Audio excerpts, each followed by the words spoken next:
This show is listener supported.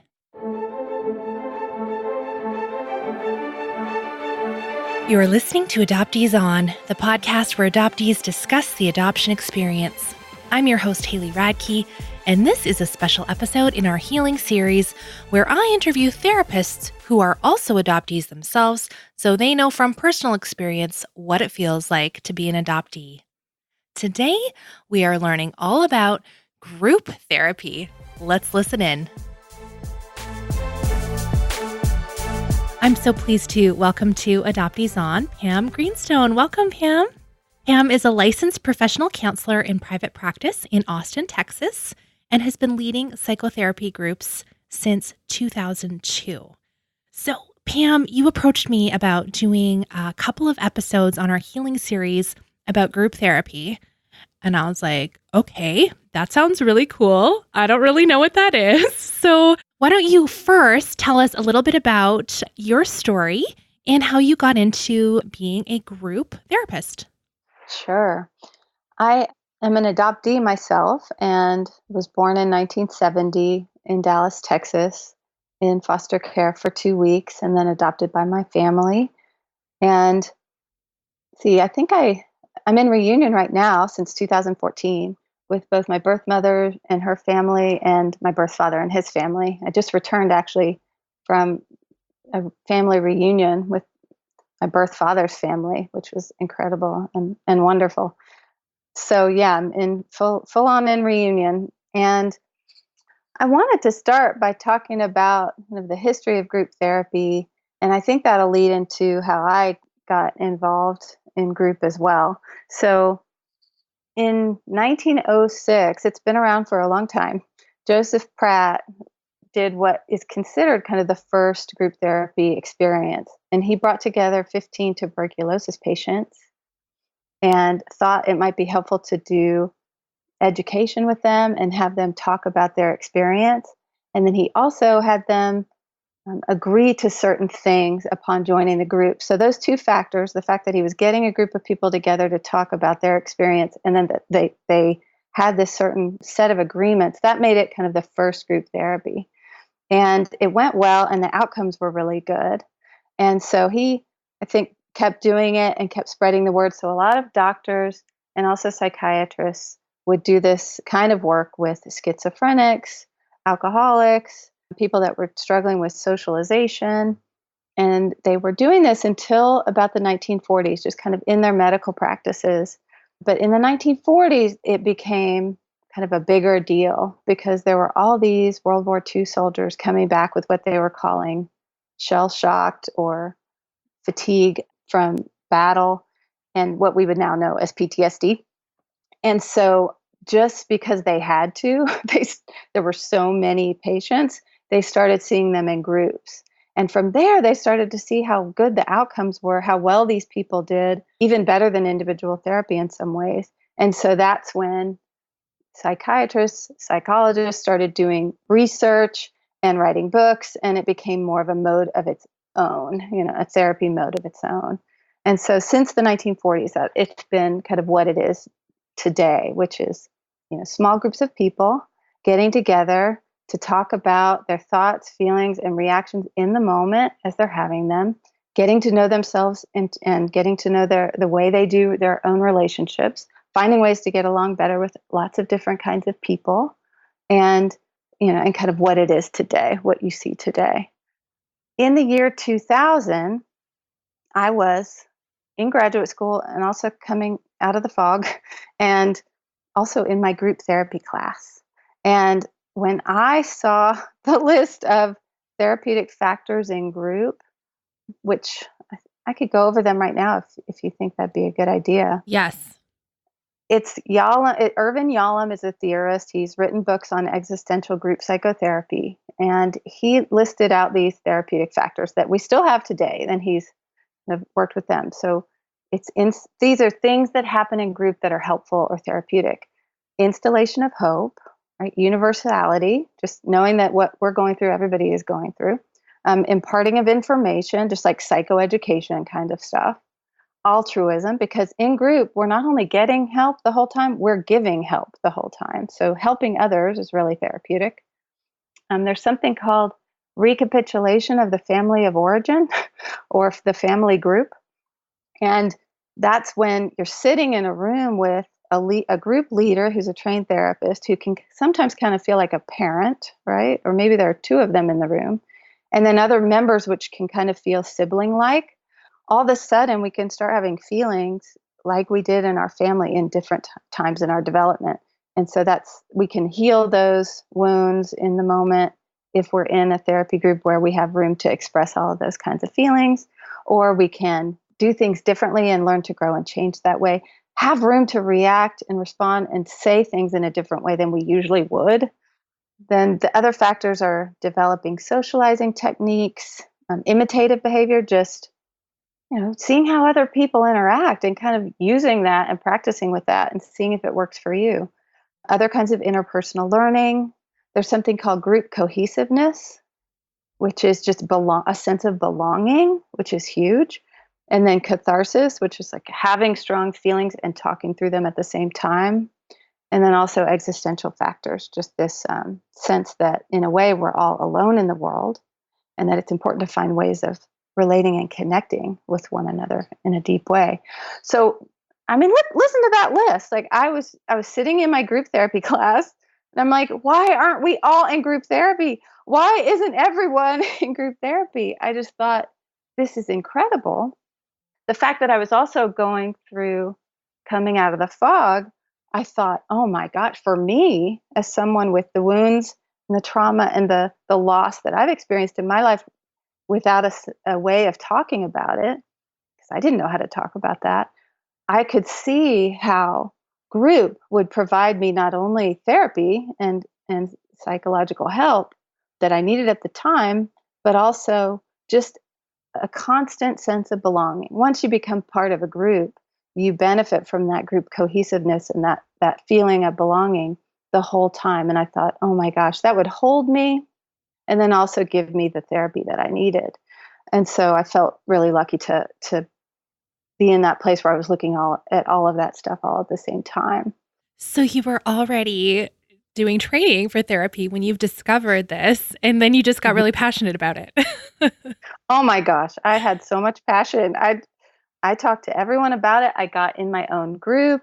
I started talking to my clients once I started seeing clients about it. And I'm a real advocate for it. I just can't believe how helpful it is in so many different ways. Well, I was just going to ask, can you tell us what's the difference between having a therapist lead a group, so group therapy, versus peer-led support groups, which we've talked about before on the show as well? Yes. And I want to say that of all the different kinds of groups, there are support groups, there are self-help groups, there are sometimes like book groups that follow along with a certain kind of self-help book. There are AA groups or different kinds of 12-step program groups. I refer to all of them. I think group is helpful in all kinds of ways. And if someone doesn't feel ready to join a therapy group, a support group might be a good fit for them, So I just want to say that outright. Mm-hmm. I think one difference is, because there are a lot of differences, is that in therapy groups, we really always try to bring it back to the here and now, right? Bring it back to the moment. So when a member might be talking about something that's going on in their outside life, right? Like say they're talking about, talking to my spouse and I feel so misunderstood. So they might tell that story. And then another member or the leader might say, is there a way that happens in here? Or they might say, I think that happened between us. And this was my experience of you in that time. So there's this opportunity to keep bringing everything back to the moment and to the relationships in the room, right? And with that guidance of a therapist, you can grow your capacity to start observing yourself, right? In your relationships in the room, and then also in your relationships outside of the group therapy room. So that's one big difference that doesn't really happen in support groups, and it shouldn't, because I think it's a therapy, it's a psychological kind of tool that a therapist is skilled in using, whereas a lay-led group, that it's not going to be as effective in helping us change, right? Change our interpersonal style or make characterological change, which is very possible in a group setting with a therapist who's trained in a certain kind of group therapy. Let me think of other ways it's different. Oh my gosh, there's so much structure in a therapy group. When you join, you adhere to a certain set of agreements, right? And the agreements are there to create a very holding and containing environment so that people feel safe enough or brave enough to do the vulnerable and difficult work of sharing their thoughts and feelings and fears in the moment, right? And so it's usually a group that's going to be together for a long period of time. So that's holding, right? Knowing that it'll keep being there every single week. You attend weekly and you try to be on time. And if you're not there or if you're not on time, we tend to talk about that and what might be getting in the way of having all of the time in group. If there's a new member added, that's something that the group is told a few weeks in advance about so that they could talk about their feelings and thoughts about that and prepare, right? And then the new member has gone through at least 3 intake sessions and they know what the agreements are upon joining. And so they're brought in a way that's very structured and very predictable, right? Because what happens in the room is completely unpredictable. Everybody's going to be sharing their thoughts, feelings, and reactions in the moment, but we don't know what's going to happen. So I think there has to be a lot of structure available and in place so that the more in the moment stuff can happen without feeling scared about that or like it might go off course. Those are some things I can think of right away. Does that? Yeah. So you listen off these this big amazing list. I tried to copy some of them down, the therapeutic factors. Do any of these happen in other groups? Like you were listing off the support and all those different like an AA, Did any of those happen? Yeah. So yes, Okay. absolutely. I mean, yeah, especially in AA, right? Installation of hope, universality, imparting information. There is so much that's happening between the people, right, in the room. I think in AA groups, there's no crosstalk, right? It's you share what you want to share, from my understanding of it, and people don't respond to that, and that's a way they create a holding environment, which is a little bit different. In self-help groups, oh my gosh, so much of this happens. Yeah, absolutely. I think you get any group of people together, and if you're open to it, there is so much wisdom and beauty and ability to connect there if we let everybody just be themselves, and if they can allow themselves to be who they are, right? Those are the difficulties. Can we allow ourselves to be exactly who we are instead of maybe trying to fit into what we think people want, or of trying to avoid conflict, these are the big things we work on in group therapy. Like, wow, I noticed that I'm not really being myself. I'm just saying the things I think will keep things smooth in here, or I want to make sure you like me, right? Just all of those kinds of things come up. But we have room to observe that out loud and then keep talking about it, and other people can relate as well. And like, okay, then what do we start doing about that or practicing in here that'll help create a change? And in a self-help group, that doesn't tend to happen, and we wouldn't necessarily want it to, right? We want it to be about support, about learning things, about seeing how we all relate to one another in our shared experience, feeling less alone. I think that's more about self-help. That's more of what you get from self-help groups, but they're all good, in my opinion, especially if you go to a self-help group or a therapy group and you don't feel pretty good most of the time, like something's wrong. So not all groups are helpful and therapeutic. It's okay to listen to your instinct and exit a group if you don't feel like it's a safe enough place for you. So how would someone come to the realization that this kind of group therapy, for an adoptee specifically, would be helpful to them versus going to see their therapist kind of week by week? What would spur someone on to say, Actually, I think I am going to look into this." Hmm. Well, it can look a lot of different ways, but I think if they start to notice in their individual therapy certain patterns that happen in their relationships, right? But they can't quite make progress. They keep with their therapist noticing these patterns, but not really feeling kind of stuck around it, right? So maybe for an adoptee, they have more of an insecure feeling in certain kinds of relationships. And they notice that over and over and over again, but it doesn't seem to help them shift or make a change. That might spur somebody to go, well, maybe if I do group work, it'll happen in the group in a way it wouldn't happen with an individual therapist. And I'll be able to address it in the moment and really start practicing in a contained way, new ways of doing it. Could you pause there and just tell us what that would kind of look like? Like, give us an example of, so they're sharing something in group, or maybe someone else is sharing something in group, and it kind of like rubs them the wrong way and they have a negative reaction. Right. Is there, I don't know, can you kind of give us an example of how that would actually play out? Sure. Let me try to give you an example from my own experience in group. So for me, goodbyes in group were always very hard. So if someone started talking about leaving the group, I would have strong emotional reactions, right? I'd feel a lot of grief and I'd feel like I'd want to withdraw. It's almost like they'd just be gone already, as a self-protective. So I noticed that, right, in group, because a lot of people talk about leaving group even when they don't leave because they're like, "Get me out of here. This is too hard." So when they would talk about it, I started noticing that kind of over time, that those same feelings and those same thoughts would come up for me. Like, well, I guess they don't need me, or I can't have a say in their decision. That was a common one for me. I would think, well, they're going to do what they're going to do.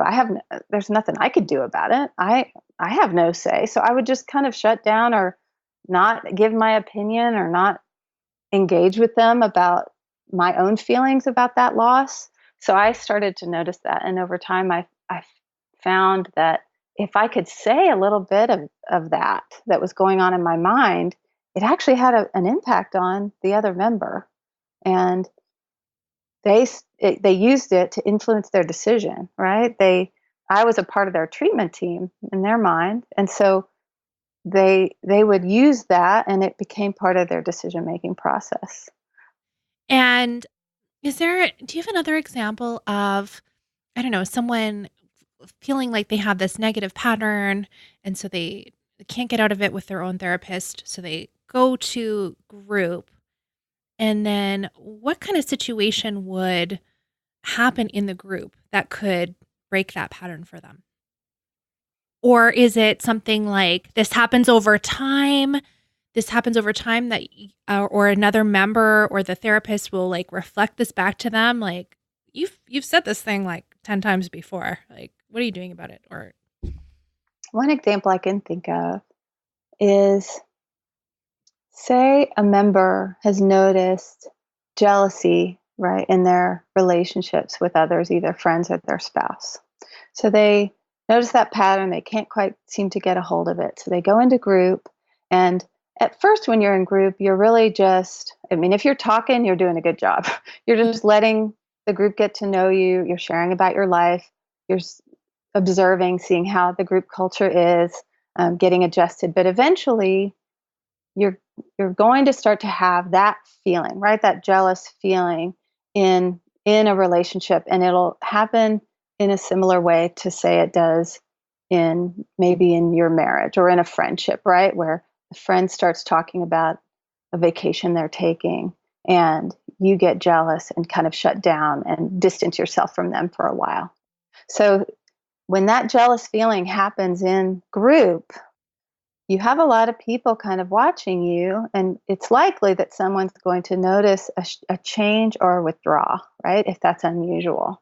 And so someone might check in, right? Or the leader might check in and say, you haven't said anything since, so and so talked about their vacation. What's going on? So then the member has an opportunity to talk about the feelings. And maybe that'll happen like 3 times before they're able to actually say out loud, I got so angry when you start talking about your vacation. I have no idea why. Okay, so that might be what it looks like at first. Then maybe the next time it comes up, that thing is happening again. I'm feeling angry and jealous, and I don't get why. So then there becomes kind of more room, more space to describe the feelings and to have it go pretty well. It brings you closer to these people. It brings you closer to yourself. You start to understand all the layers of that emotional experience. And then you start to get interested in it instead of afraid of it, or instead of feeling like, oh, this is going to go wrong.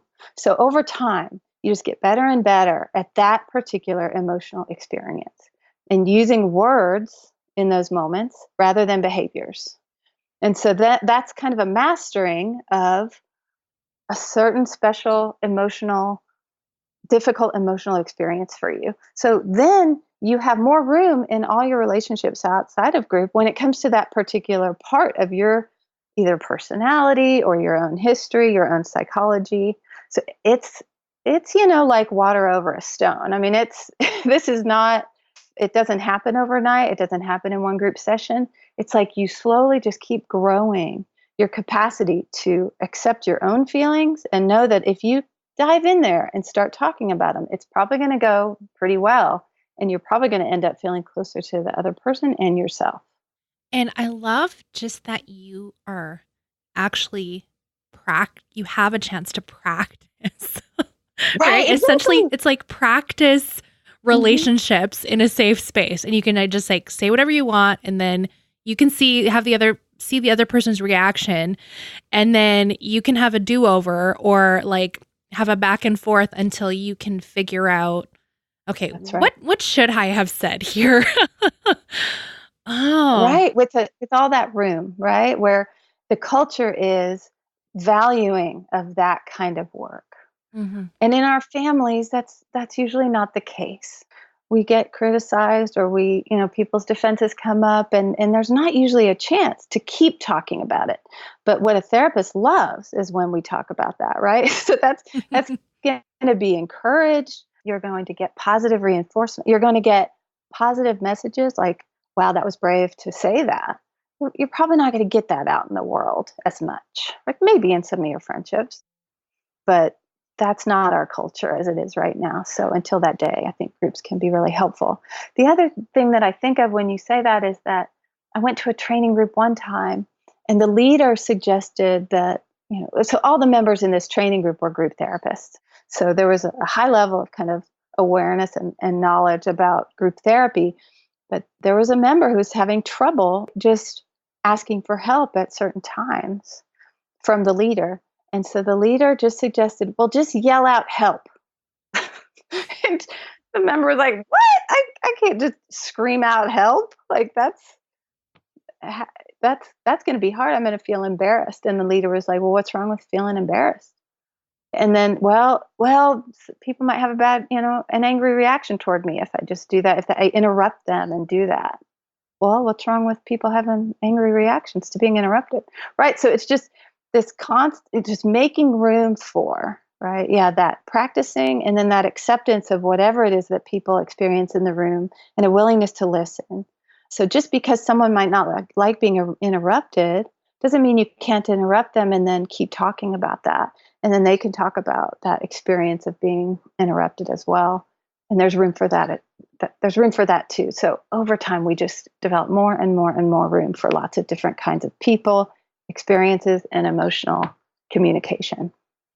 And so you said one of Yalom's factors was having that sense of family. And what did you call it? Recapitulation? Corrective recapitulation of the primary family group or groups. Okay. In our case.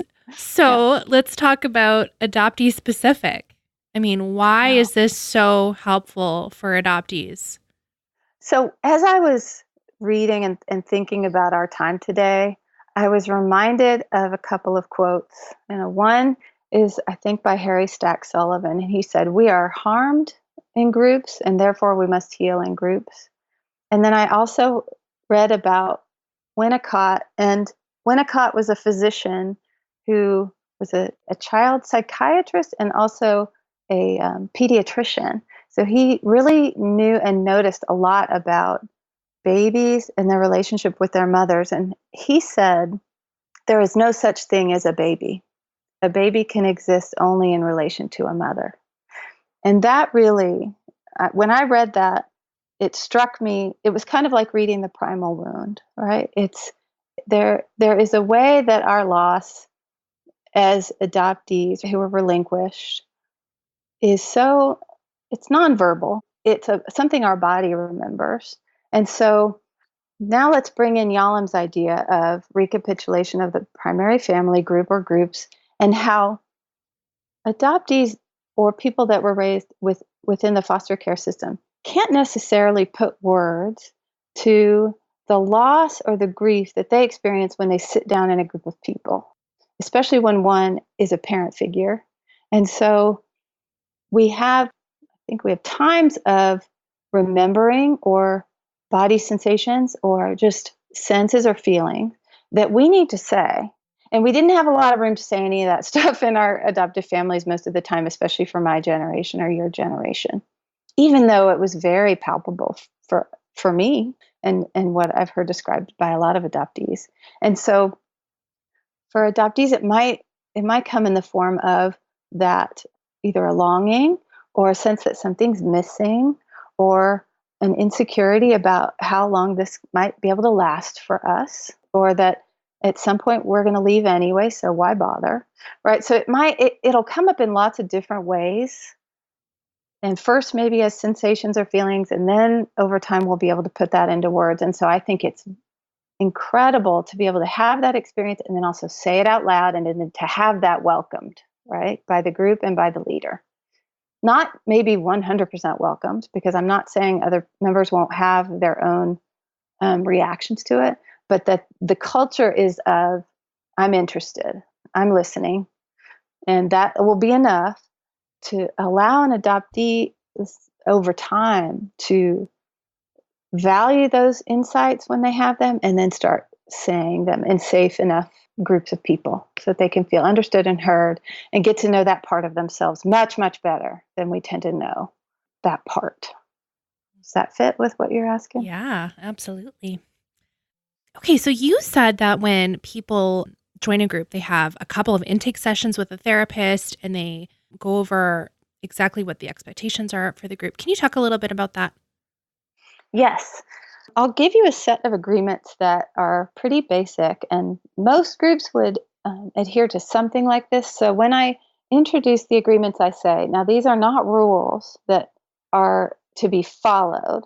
They're agreements that you make, and we imagine that you won't be able to adhere to them all the time, and that the work is to talk about it and why it's hard to follow the agreements. So the first one is agreeing to be present each week, to be on time, and remain throughout the meeting. You agree to work actively on the problems that brought you to the group and talk about the important parts of your life. Agreeing to put feelings into words and not actions. Agreeing to use the relationships made in the group therapeutically and not socially. Agree to remain in the group until the problems that brought you to group have been resolved. Agree to be responsible for your bill. Agree to protect the names and identities of your fellow group members, and agree to terminate appropriately. So it's protective that everybody makes these agreements, because it's like saying we're going to talk about these things when they don't happen. For instance, like the one that's about paying your bill. What we're saying with that is we're going to talk about money in this group. And that's a good topic to talk about consistently. And people struggle in their financial lives. And so when someone overpays, we talk about it. Like, what was that about? What was going on? Is this something that happens, in your life? Is it expressing or saying something? Do you feel like you're getting a lot out of group? If they don't pay on time, maybe it's important for them to be talking about that part of their life because it's happening in their outside life as well. They're not paying their bills, or their lights have been turned off, or they're struggling financially, and people have a hard time saying that out loud in a group of people. A lot of shame comes up around that. So that's kind of an example of a way that can work, and that creates this holding environment where everybody feels like they'll be able to bring these things up if they affect them. So for one member, if a group member comes in late consistently, it might remind them of a member of their family or somebody they grew up with. So every time that person comes in late, they're like having all these feelings and all these thoughts.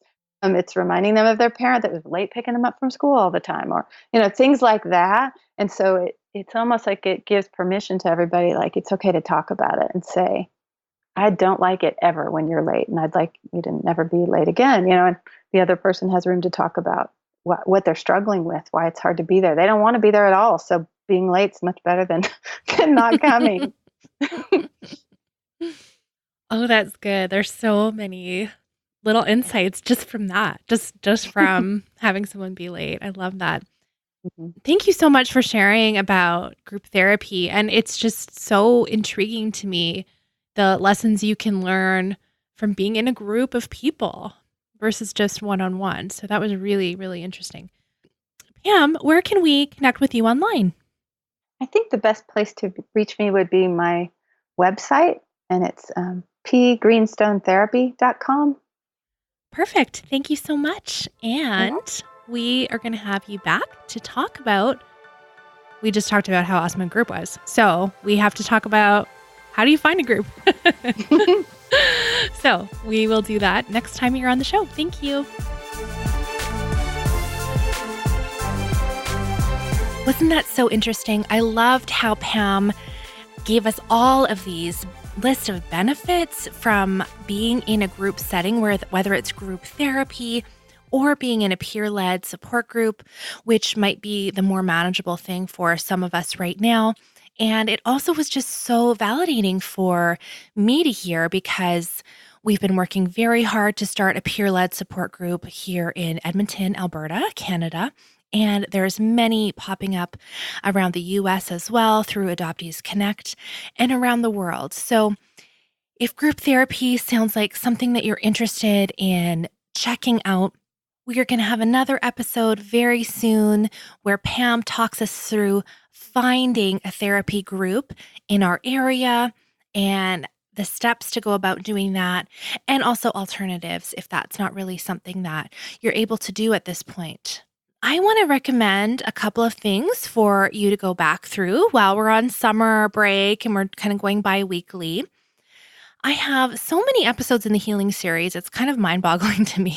If you go to adopteeson.com/healing, you'll see a list of all the therapists who've joined me, and underneath their bios, there's little icons for each podcast episode that they have been on, and you can see all the topics there. One of them in particular is how to start a peer-led support group. And Jeanette Yoff was on, and she talked us through that and gave some really good advice. And I found out that some of the support groups that are already happening have been listening to that episode and tweaking the way they're running the groups a little bit. So that was very, very cool to hear. So thank you for those of you who've shared that with me. And in other news, that's it. I am so glad to be back with you for this week, and I'm excited to share Pam's next episode with you very, very soon. And this fall, we'll be back every single Friday with a new Adoptees On podcast episode for you. And there's going to be some other kind of exciting announcements coming up.